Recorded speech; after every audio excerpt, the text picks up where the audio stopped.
सो hi everyone, कैसे हैं आप सब। उम्मीद करता हूँ कि आप सब अच्छे होंगे। सो कॉमर्स की 1-to-1 वीडियो सीरीज में आपका स्वागत है। आज हम बेसिक टर्म्स के बारे में आगे कंटिन्यू करते हैं।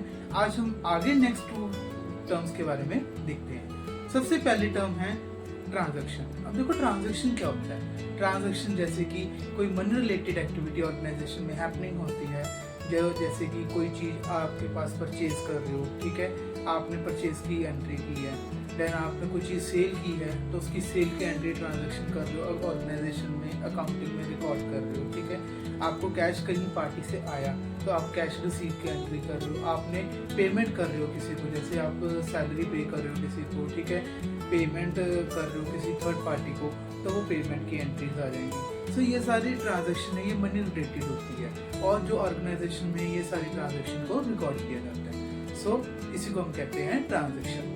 नेक्स्ट आइटम के बारे में हम बात कर रहे हैं, वो है रेवेन्यू। अब आपने सुना होगा अक्सर कि आपको पूछा जाता है कि आपने मंथली कितना रेवेन्यू जनरेट किया। रेवेन्यू का मीन्स होता है कि आपने ऑर्गेनाइजेशन में बिजनेस एक्टिविटीज, आप चाहे परचेज कर रहे हो चाहे सेल कर रहे हो, ठीक है, तो उससे रिलेटेड एक्टिविटीज से आपने कितनी इनकम जनरेट की है, मंथली ग्रॉस आपने कितनी की है, उसको हम कहते हैं, क्या कहते हैं, रेवेन्यू, राइट।